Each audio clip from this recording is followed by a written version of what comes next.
Hello and welcome guys, मैं हूं आशुतोष और आज इंडिया टीवी पर हमारे साथ है खास मेहमान पंकज झा जी, जिनकी हाल ही में आई वेब सीरीज ने बड़ा धमाल मचा रखा है। दिवाकर का किरदार महारानी में काफी पसंद किया जा रहा है। Pankaj ji, welcome to India TV. Thank you so much Ashutosh जी।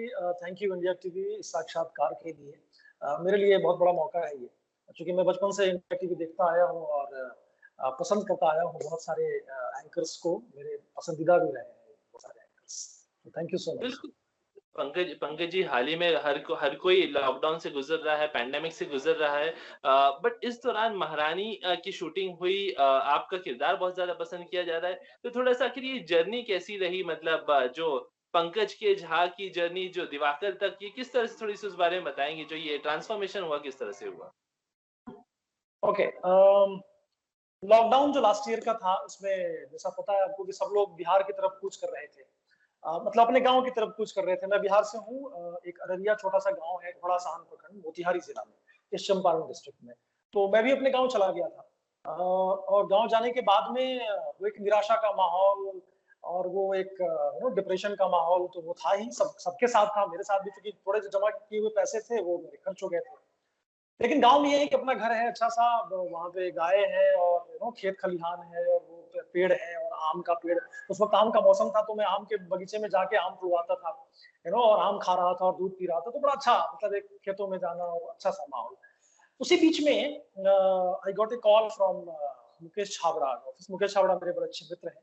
तो उनके ऑफिस से एक कॉल आया कि पंकज, हम मुकेश छाबड़ा के यहाँ से बोल रहे हैं और एक वेब सीरीज बन रही है, उसमें एक किरदार है जिसका नाम है दिवाकर। आपको उसका ऑडिशन भेजना है, मैं एक सीन भेज रही हूँ। तो वो मेरे पास सीन आ गया और मैंने वो तैयारी कर ली। पिताजी के कुछ कपड़े थे जो बंडी और कुर्ता, वो मैंने निकलवाए। मैंने उनसे मांगा कि मुझे दे दीजिए, तो उन्होंने दे दिया और उन्होंने पहना, क्योंकि वो नेता का कैरेक्टर था। और मेरी वाइफ जो है उन्होंने रिकॉर्ड कर दिया उस ऑडिशन को और हमने भेज दिया। ऑडिशन के 2-3 महीने बाद मेरे पास एक कॉल आया कि पंकज जी, ये किरदार महारानी में दिवाकर का है, ये आपका फाइनल हो गया है और हम इतने इतने पैसे देंगे और इस तरह से शूटिंग का डेट है, तो आपको ये करना है। मैंने कहा ठीक है, thank you so much. But मैंने जब पूछा कि किरदार के बारे में बताइए क्या है ये एग्जैक्टली, एक सीन से आपको पता नहीं चलता है और हम थिएटर से हैं, तो हमारी जो ट्रेनिंग है वो ऐसे है कि हम उस किरदार के बारे में डिटेल जब तक नहीं जानते तब तक बड़ा अटपटा सा लगता है कि हम क्या कर रहे हैं, कौन। अगर वो किरदार की बात करें, मेथड, क्योंकि हम मेथड से गुजरते हैं, वो पूरा एक प्रोसेस है उसका। लेकिन उन्होंने टाइम भी नहीं दिया और न तो हमें वर्कशॉप हो रहा था, क्योंकि ये लॉकडाउन था, तो वर्कशॉप भी नहीं हुआ उस तरीके से। तो उन्होंने बोला कि नहीं, आप आ जाइए भोपाल शूटिंग पे और हम वहीं बता देंगे आपको कैसे करना है। ठीक है। तो मैं बड़ा क्लूलेस और घबराया सा, कंफ्यूज सा, मैं पहुंच गया भोपाल। और भोपाल पहुंचने के बाद मेकअप और कॉस्ट्यूम जब रेडी हो गया तो एक असिस्टेंट आया कि सुभाष सर बुला रहे हैं, सुभाष कपूर सर जो डायरेक्टर हैं इस शो के, वो बुला रहे हैं आपसे मिलने के लिए। तो हम चले गए और जाते ही मैंने, छूटते ही मैंने उनसे पूछा कि सर, वर्कशॉप हमने किया नहीं है और इस किरदार को लेके मैं बड़ा कंफ्यूज हूँ, तो प्लीज मुझे हेल्प करिए कि ये दिवाकर है कौन। बड़े शांत सुभाष सर, बड़े बहुत शांत रहते हैं, खामोश रहते हैं। उन्होंने बोला, जी। Pankaj, do you know Prashant Kishor? मैंने कहा yes sir. Okay, so this is your character. And I was like happy, surprised, because all of a sudden वो कैरेक्टर मेरे दिमाग में, क्योंकि मैं जानता तो था प्रशांत किशोर के काम से, मैं बड़ा मुतासिर रहा हूँ और जिस तरीके से वो बिहार में काम कर रहे हैं, मैं तो चाहता हूँ कि वो मुख्यमंत्री बन जाए आगे आने वाले समय में। ये मेरी बिल्कुल। ख्वाहिश है और ऐसे लोगों की आवश्यकता है बिहार में। हमारे बिहार को अगर आप बचाना चाहते तो तो मैंने कहा हाँ सर, मैं जानता हूँ। और उसके लेकिन तुरंत 5 मिनट के बाद में हमारा पहला सीन शूट होना था। तो मुझे लगा कि, लेकिन मैं फिर भी वो जोन में, मतलब जाने की जो तैयारी है वो मेरी शुरुआत हो चुकी थी। प्रशांत किशोर का वो जो इंटरव्यू देखना और उनके पर्सनालिटी के बारे में जानना, तो मोबाइल पे मैंने फटाफट वो कुछ टाइप करके देखने की कोशिश की। लेकिन तब तक वो सीन आ गया और देख रहा हूँ कि सामने हुमा कुरैशी हैं, सोहम शाह हैं, जो इसमें मेन किरदार निभा रहे हैं दोनों, और साथ में तमाम जो एक्टर्स हैं, प्राइमरी कास्ट, वो सब। तो वो एक सीन आपने देखा होगा जिसमें मैं बोलता हूँ कि अरे मैडम, आप ही का तो राज है, अब आप जब चाहे आपको मुख्यमंत्री बना दे, जब चाहे जैसा, मतलब आप ही के तो, आपको कटाक्ष है, बहुत बड़ा एक सरकाज़्म है। लेकिन प्रशांत किशोर बड़े पढ़े लिखे इंसान और इस तरह से वो कटाक्ष करेंगे, मैं बड़ा और कंफ्यूज हो गया।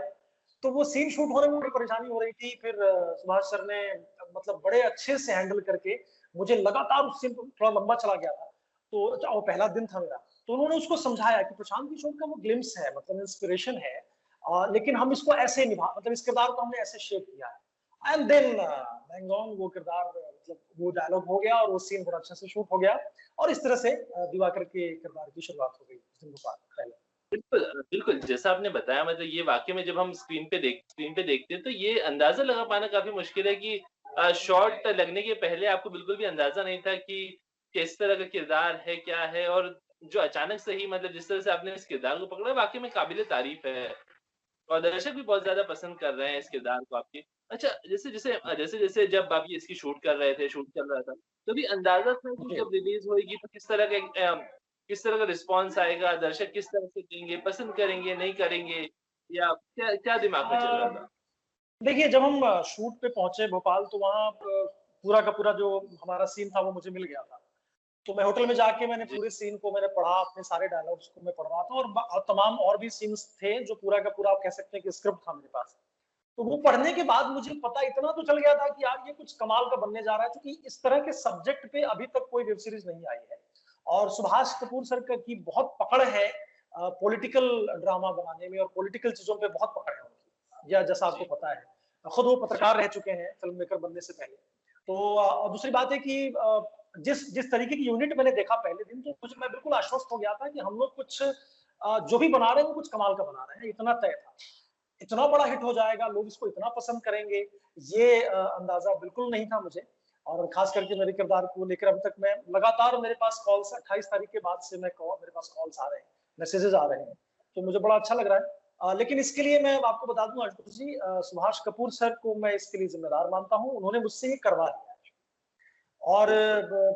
चूंकि मेथड एक्टिंग में जाना और प्रोसेस मतलब मुझे टाइम लगता है, लेकिन मेरे पास टाइम था नहीं, तो सर ने लेकिन इतने अच्छे तरीके से एक बताया तरीका कि इस तरीके से तुम करोगे तो इस किरदार को तुम जल्दी पहचान पहचान लोगे कि ये क्या है हमारा किरदार। और मैंने उस तरीके को अपनाया और ये दिवाकर का जो किरदार है वो निकल के आया है। पूरी जर्नी उसको उसकी समझ में आती है लोगों को, इसलिए मैं जो मुझे जो कॉल्स आ रहे हैं उसमें बड़ी तारीफ हो रही है, लोग अच्छा पसंद कर रहे हैं उसको, तो मुझे बड़ा अच्छा लग रहा बिल्कुल जिस तरह से सभी का किरदार है, हुमा की भी अगर बात करें तो मतलब हुमा ने इससे पहले जितने भी कैरेक्टर्स किए हैं, बट इस बार जो एक्सेंट है एकदम मतलब जो बिहारी एक्सेंट है, खुद का ट्रांसफॉर्मेशन है। तो हुमा के साथ काम करने कैसा एक्सपीरियंस रहा? हुमा है, सोहम है और भी काफ़ी सारे बड़े कलाकार हैं इसके है। अंदर, तो कैसा एक्सपीरियंस रहा? सेट पे कैसा माहौल होता था या सेट का कोई वाकया अगर आप जो शेयर कर सकें तो? जी। देखिए, वैसे तो मतलब पहली बार ही मैं हुमा कुरैशी के साथ काम कर रहा था या सोहम शाह के साथ। वैसे मैंने उनको देखा है फ़िल्मों में। लेकिन हम एक्टर के साथ ये होता है कि जब हम सेट पे होते हैं और किरदार निभा रहे होते हैं, तो बड़े प्रोफ़ेशनल होते हैं, तो they are all very professional actors. और मेरा भी यही था कि अपने काम से मतलब रखना है। चूँकि एक दोस्ती होती है तो एक अलग अलग लेवल पे होता है, तो वो ऐसी कोई दोस्ती तो हमारी है नहीं। हाँ, एक वाकया मुझे हुआ कुरैशी के साथ में कि हम एक सीन आपने देखा होगा जब वो ऑफ़िस में बुला के और मेरा मंत्रालय वो शिफ्ट कर देती है, चेंज करती है गुस्से में। चूँकि मैंने कटाक्ष मारा हुआ होता है। तो इसलिए वो जो सीन शूट हो रहा था मॉर्निंग 7 बजे का शिफ्ट था हमारा। जैसे ही मैं पहुँचा तो मैंने देखा कि हुमा ऑलरेडी वो चेयर पे बैठी हुई थी अपने ऑफ़िस के चेयर पे, जहाँ सेट लगा हुआ था। और जैसे ही मैं पहुँचा तो बोलती हैं कि अरे आइए, आइए दिवाकर जी आइए, आप तो आज बिल्कुल तैयार होंगे, आप पूरे मूड में लग रहे हैं। मैंने कहा जी, जी, मैं पूरी तैयारी के साथ आया हूँ, क्योंकि ये सीन मेरे लिए भी बड़ा अहम है और बहुत इम्पोर्टेंट सीन है मेरे इस पूरे जर्नी में। तो तैयारी के साथ मैं आया हूँ, तो वो बोल रही हैं सुभाष सर को, उन्होंने कहा कि सुभाष जी, दिवाकर तो आपका आज बड़ा मूड में लग रहा है, पूरे तैयारी के साथ आया हुआ है। सुभाष सर ने भी मुस्कुरा के बोला, "हाँ, हाँ, बिल्कुल लग रहा है।" उसके बाद में उन्होंने मुझे कहा कि आप सँभाल लीजिएगा। मैंने कहा, "अरे! आप इतनी बड़ी एक्ट्रेस हैं और इतने समय से आप काम कर रही हैं। मेरा तो ये पहला वेब सीरीज़ है देखा जाए तो। और तो आप प्लीज़ सँभाल लीजिएगा।" तो उन्होंने बोला, "नहीं, नहीं, तब तो हो गया, तब तो नहीं सँभलेगा।" तो मज़ाक का जो एक चल रहा था। मैंने कहा, "नहीं, नहीं, अरे हो जाएगा, कुछ करते हैं ना, मिल के करते हैं हम लोग, कुछ अच्छा अच्छा बन पड़ेगा सीन।" और उसके बाद में जो स्टार्टिंग का जब एक माहौल ऐसा होता है कि जब आप पहली बार अपने को एक्टर और एक्टर के साथ में मिलते हैं और इस तरह की बातचीत हो जाए तो माहौल बड़ा हल्का-फुल्का हो जाता है। तो बिल्कुल। उसके बाद में सीन जो है वो बड़े आराम से निकल गया, हालाँकि लंबा सीन था थोड़ा, मतलब 4-5 घंटे तो लग ही गए गए होंगे। क्योंकि टेक्निकलिटीज़ भी होती हैं ना, मास्टर शॉट लेना और क्लोज़अप और इस सही। तरीके से तमाम। और वो सीन बहुत बड़ा है देखा जाए, आप देखेंगे कि जब वो बातचीत हो रही है पूरा और बड़े प्यार से मुझे बोलती हैं कि नहीं, नहीं, आपको हम दोनों मंत्रालय नहीं दे रहे हैं, आपको सिर्फ़ स्वास्थ्य मंत्रालय पे आप अपना फ़ोकस कीजिए, ठीक है? और ये जो फाइनेंस मिनिस्ट्री है वो हम सँभालेंगे। तो इस तरीके का पूरा एक बातचीत है, तो बड़ा अच्छा लगा था मुझे। हुमा के साथ में वो वाला सीन करके और वो काम करके, तो बड़ा मतलब एक बहुत ही प्रोफेशनल एक्ट्रेस मुझे लगी। उसके अलावा तो खैर सब लोग अपने-अपने होटल में रहते थे, तो उस तरह से कुछ बातचीत नहीं होती थी। बिल्कुल ये तो बात हुई मतलब महारानी की बात हुई, शो की, वेब सीरीज़ की बात हुई। अच्छा, आम तौर पे जब मतलब अभी लॉकडाउन है, हर कोई हम पैंडेमिक से गुज़र रहे हैं, घर पे हैं, अलग-अलग तरह से जी, समय व्यतीत करने की कोशिश कर रहे हैं और खुद को सुरक्षित रखने की कोशिश कर रहे हैं। तो इस जी, समय में पंकज जी क्या कर रहे हैं? किस तरह से घर में समय व्यतीत करते हैं? क्या कुछ कर रहे हैं इस ओके। दौरान? मैं कल ही बंगाल से आया हूँ। पश्चिम बंगाल में एक जगह है अलीपुरद्वार, वहाँ पे मेरा ससुराल है। तो मैं अपनी बिल्कुल चाय बागान, पूरा खूबसूरत सा एक भूटान का बॉर्डर है, सामने पहाड़ है और पूरा का पूरा चाय बागान है, टी गार्डन। उसके बीच में एक छोटा-सा बड़ा खूबसूरत सा घर बनाया हुआ है। मेरे जो ससुर जी हैं, इन-लॉज़ हैं। तो मैं उन्हीं के यहाँ चला गया था और मेरी वाइफ़ भी वहीं है। और एक खुशखबरी ये है कि मैं बाप बना हूँ। क्या मेरी बात है! बहुत बच्ची एक बड़ी प्यारी सी बच्ची हुई है। तो वो भी एक कहीं न कहीं एक ज़रूरी था, तो मैं चला गया था। तो 1.5 महीने रह के मैं वहाँ से आया हूँ। जैसे ही बॉम्बे में लॉकडाउन की शुरुआत हुई थी और मैं निकल गया। तो कल ही आया हूँ। तो वो एक फैमिली के साथ जो टाइम स्पेंड करना है, मेरे लिए तो बड़ी मतलब डबल खुशी मेरे लिए हो गई थी। क्योंकि एक खूबसूरत सी, बड़ी प्यारी सी बिटिया हुई और मैं चाह भी रहा था कि मुझे बिटिया हो। एक्चुअली में चूँकि मैं मुझे गर्ल चाइल्ड बहुत पसंद है और ऐसा हम लोग चाह रहे थे। तो वही हुआ और उसके अलावा फिर ये अचानक 28 मई को ये रिलीज हुई महारानी। तो 2-2 महारानी, एक मेरी बिटिया महारानी आ गई और एक ये महारानी। तो ये बड़ा खूबसूरत सा एक माहौल बन गया और 28 के बाद तो लगातार ये कॉल्स आने शुरू हो गए थे। अब धीरे-धीरे चूँकि लॉकडाउन अब अनलॉक होने के प्रोसेस में है और कुछ काम भी शुरू होना है मेरा, तो इसलिए मैं आ गया था बॉम्बे के लिए। बिल्कुल, यानी कि मतलब दोहरी खुशी का मौका है, ऑन स्क्रीन पर तो महारानी जी, आ गई, घर के अंदर भी महारानी आ गई हैं, रानी साहिबा आ जी, गई हैं।